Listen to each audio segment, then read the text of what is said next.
Hello, how's everybody doing? I'm hoping you guys are enjoying the beginning of the week. Today is Monday for me. I don't know what it is for you. Probably a Monday or Tuesday or Sunday.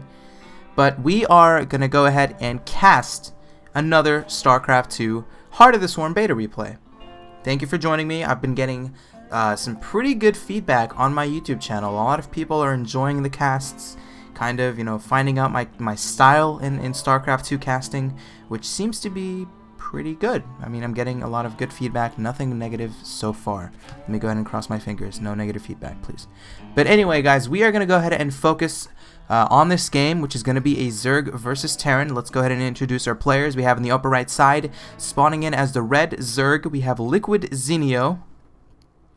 And in the bottom left side of the map, we have our blue Terran player. He is going to be known as MorroW. I was literally just about to say MorroW. It just feels like MorroW. That's so much easier to say than just MorroW. Well, I don't know. Depends who you are. Because MorroW was actually on mouse for a very long time. That's kind of why I'm used to saying MorroW so much. It's just going to be MorroW from now on. He's teamless, but he is living the rich life, guys. He is living in luxury. He is hanging out in the Ministry of Win, which is, of course, a pro gaming house in Poland, where he's able to go ahead and practice and just focus on the game while people cook for him and bathe him and take him to the bathroom and having all these special privileges. And I don't know, MorroW is just playing the game, getting better, and just a little bit spoiled in Ministry of Win. I'm gonna go ahead and say it, but definitely gonna be a fun game. MorroW against Zenio. Zenio, of course, some of you guys might be thinking, why is Zenio playing Hearts of the Swarm beta?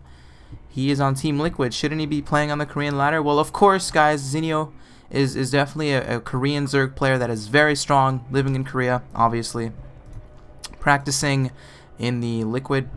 It's not the Liquid house, but it's, I don't know, they have some kind of weird thing going on. There's a bunch of Liquid players living in there. Huck lives in there, who's of course part of Evil Geniuses, but it's a weird situation. I don't think they call it the Liquid house, but he's living in a house in Korea. That's the best way to sum it up. And of course, he's practicing on the Korean server and just getting a little bit of a head start in terms of catching up and learning the new units in Heart of the Swarm. Not a bad idea at all from Zenio. Very, very important to go ahead and try to give yourself as much of an advantage as possible to go ahead and get better at the game early on, learn new strategies, learn the build orders of the players, and just figure out what you can do with the game. So cool part on both players, MorroW and Zenio, just taking advantage of it. So let's talk a little bit about the openings thus far from both of our players. Looks like MorroW going to go ahead and go for a barracks. Relatively standard. You generally get a barracks early on. Terran players, get your barracks. And getting double gas. So very quick double gas coming out from MorroW. Generally, if you're going to go for this quick one gas play, or you get your gas at a normal time, you do want to go for factory play. So we'll have to see and kind of look out to see what tech MorroW goes for. Is it going to be very quick factory? Factory is kind of the thing that leads you to go into Banshees and other techs as Terrans. But we'll have to go ahead and see what's going on. There's the factory. So MorroW, in fact, is going to go ahead for the factory, and there's a second gas completed for MorroW. Natural expansion has finished as well, so we're not seeing any kind of cheesy one-play build coming out from MorroW. Generally a macro player, in my opinion, when it comes to seeing him play. And in the base of Zenio, what's going on, Zenio? He's going to go ahead and get his metabolic boost, getting some drones. His natural expansion has finished as well. Gas is done as well. So he's not, just take note, he's not mining gas anymore. He just got the gas to go ahead and give himself the 100 amounts of gas to go ahead and get started on his metabolic boost. So this is just for map control. Zenio, in my opinion, again, kind of a player that's not afraid to macro. Can go ahead and all in once in a while. He can make it work. Any player can make it work. Very good to not be predictable. You want to be able to all in. You want to be able to play the macro game. That is what distinguishes a lot of the players in the StarCraft 2 community. But so far, speed is going to finish very soon for Zenio. Drones are in production for the Zerg player. No third expansion yet. So question is he going to go for a quick third, or is he going to stay a little bit more committed on this 2-base economy? We'll have to watch out for that as well. MorroW is, what's the tech from MorroW? It looks like he went on and got a few Hellions on the map so far. Behind this, getting his starport, getting a few more Hellions, so he's going to be up to 4 very, very quickly. And this is not going to kill Zenio at all. This would actually be pretty embarrassing if Zenio just dies to 2 Hellions right now. He's just getting map control, getting some scouting information. MorroW very quickly will be able to see the 2 queens making their way in this build from Zenio. The 4-queen build looks like it's still working. Or is this the 3-queen build? Okay, it is the 4-queen build from Zenio. It still works in Heart of the Swarm. That's pretty cool because the Warhound, of course, if you didn't know, the Warhound is gone from the Terran composition. You just cannot make that unit at all anymore. So Zergs are kind of, you know, they don't have to scout as much. They can still go for the very quick 4-queen opening, gasless. Of course, Zenio did go gas to go ahead and get some speed, but not a big deal at all. And in fact, Zenio will be able to go ahead and secure a relatively quick 3rd expansion. So MorroW, what is his composition looking like it's going to be like? There's Cloak on its way. There's additional Hellions in production. Banshee is going to be on its way for MorroW. And double gas is again being taken at the natural for MorroW. So very quick 3rd and 4th gas. I have a feeling that he's going to kind of go a lot of heavy tech off of this 2 base. I mean, he is getting Cloak. He is making Banshee. Still making Hellions. Could this be mech? That's a really, really good question. If he adds more factories, it would be a pretty good option to go ahead and transition into mech. But he's just making Hellions at this point. And moving across the map with now 4 Hellions as well as, actually that's 5 Hellions, can't count, man. And a Banshee. So he's just, you know, cleaning up some creep. Zenio not really overextending at all. Zenio, in fact, up to 50 drones at this point in the game. 44 SCVs for MorroW. Production tab still shows Zenio just making drones, grabbing 3rd and 4th gases in the natural. And double evolution chamber. This is very, very reminiscent of a lot of Zerg players going for this very quick infestor play. But it looks like MorroW going to go ahead and run past the queens and the 3rd expansion of Zenio. Zenio going to be in a little bit of trouble right now. Some Lings are going to be able to do a little bit of damage to kind of focus down a few of the Hellions. But the Hellions are actually still alive. So MorroW doing some pretty good economic damage here to Zenio, forcing out more Lings. But Zenio seems to be very good at balancing Lings and drones at the same time. So great use of kind of the Zerg mechanic of larva. Do you make drones? Do you make Zerglings? How many do you make of each? Zenio seems to be on top of that. But at the same time, MorroW will be able to harass here towards the 3rd expansion of Zenio. We'll be able to get 5 drone kills. Zenio sending out the 3 queens to kind of rescue, but it's not going to be enough. So great economic harassment being done by MorroW. And now the tech of MorroW, is it going to be mech? Okay, MorroW is actually... back home, he added 2 additional factories. He did get a 3rd command center, so he's definitely gearing up for an economic game. And there's a double armory. So MorroW, in fact, looks like he is going to go for this quick. I'm not going to say quick, but it's going to be mech coming out for MorroW. The fact that he went for these very quick factories gives him an option to make siege tanks, gives him an option to go ahead and continue making Hellions, maybe transition into Thors and siege tanks. So mech still seems to be viable in TBZ, even though the Warhound's gone. We'll have to wait and see exactly how MorroW goes ahead and execute it. Macro hatch is on its way for Zenio. Creep spread looking pretty damn good for the Zerg player, almost towards the center half of the Terran player's side of the map. And Zenio, he's just, you know, playing this very, very economically, getting some more drones, getting a Spire. Is this going to be the Mutaling composition? Okay, so definitely looks like it's going to be Mutaling Baneling for Zenio, which I'm a bit curious about. He went for this very quick double evolution chamber to get upgrades on the Lings. I don't know if infestations or an infestation pit would have been a better option for Zenio, but you know, it is what it is. It looks like some Hellions here are going to move into the 3rd of Zenio. Drones are going to be a little bit vulnerable right now, but the Lings will be able to get in time. Banelings, of course, will be able to get some nice hits. Zenio trying to surround some Hellions. About 3 or 4 Hellions died there for MorroW, but he did get some units killed. If you look at the units killed tab, you see 58 units overall have been killed. 13 killed for MorroW. 3rd expansion is going to get secured for the Terran player. So MorroW is kind of doing what he needs to do. He needs to be aggressive on the map. He can't let Zenio just make drones and win super easily. But behind the scenes, just making an extremely powerful army.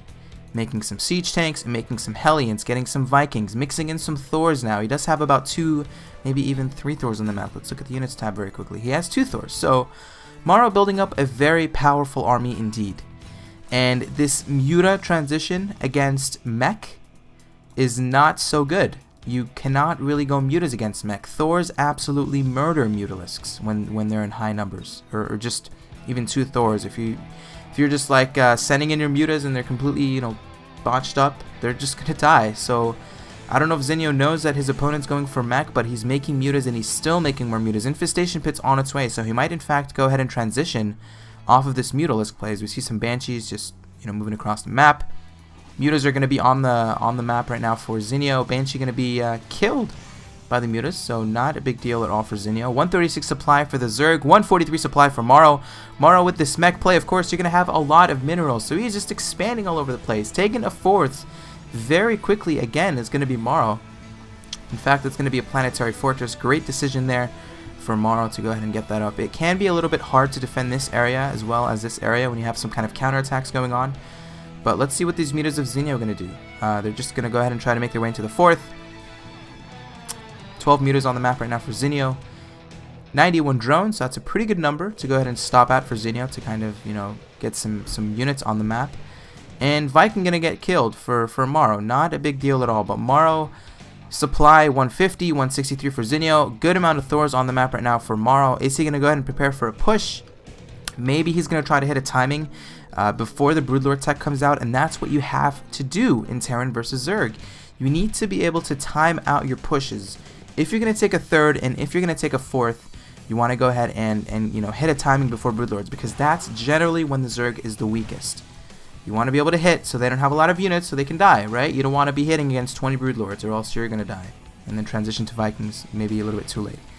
But what is this nice little cool little unit we see here? This is in fact the Swarm Host.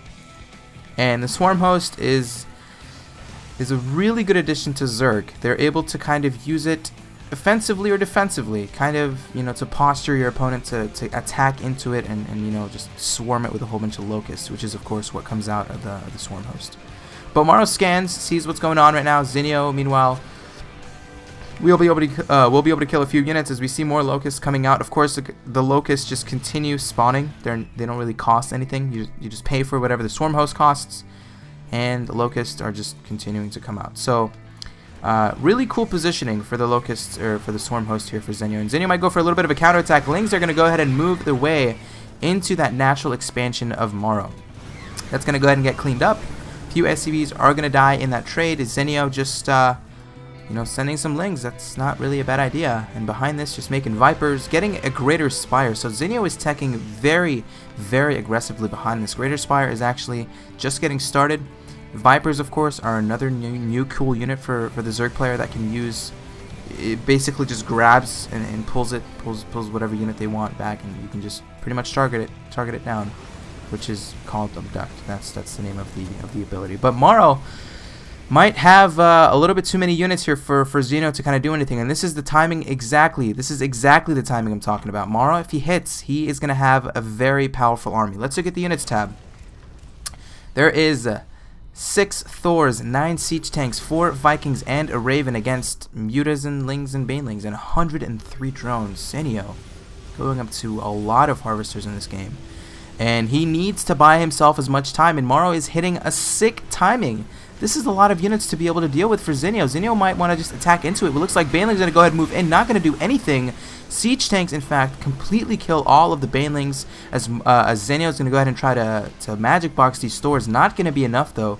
Zenio falling down to 180 supply, pretty much maxed. 40 Lings in production, but what are the Lings going to do against this? There's Hellions, there's Siege Tanks, and they're not going to just spawn out and completely attack into the army. So Zenio, not in the best position at all. He is on 3 bases. He, of course, did go ahead and take that upper left expansion, but Lings are going to come out right now for Zenio. Not going to be enough, though. MorroW pretty much maxed out. 184 supply to 116. What upgrades does Zenio have? I don't know what upgrades he has. He does have... Okay, he has 2-2 finished. Meanwhile, MorroW has 2-2 for his mech army. So this army, very, very powerful right now. It's going to be extremely hard for Zenio to kind of come back from this. Zenio is making some Banelings, making some Lings. He does have these Vipers. He hasn't really used them yet. It would be great if he can go ahead and kind of, you know, abduct some of these Thors and kill them with some Lings. But it's looking a little bit worse right now for Zenio as MorroW continues to siege his way across into the natural of the Zerg player. Siege Tanks are in a great position. Thors are very much split against any kind of Lings or Mutas to go ahead and try to do additional damage. Now Zenio, his economy is okay. He has a lot of minerals. He's going to go ahead and try to expand as much as possible. But MorroW is just cleaning this up very, very easily. Killed that third frontal expansion from Zenio. He's now into the natural. Zenio trying to make 6 Broodlords in production, 30 Lings. And the Broodlords, is it going to be enough for Zenio to do anything? I mean, 6 Broodlords is a lot, but okay, MorroW's on top of it. MorroW already has Vikings on the map, so Zenio can't really do anything, and he's not going to have enough Corruptors to deal with the Vikings.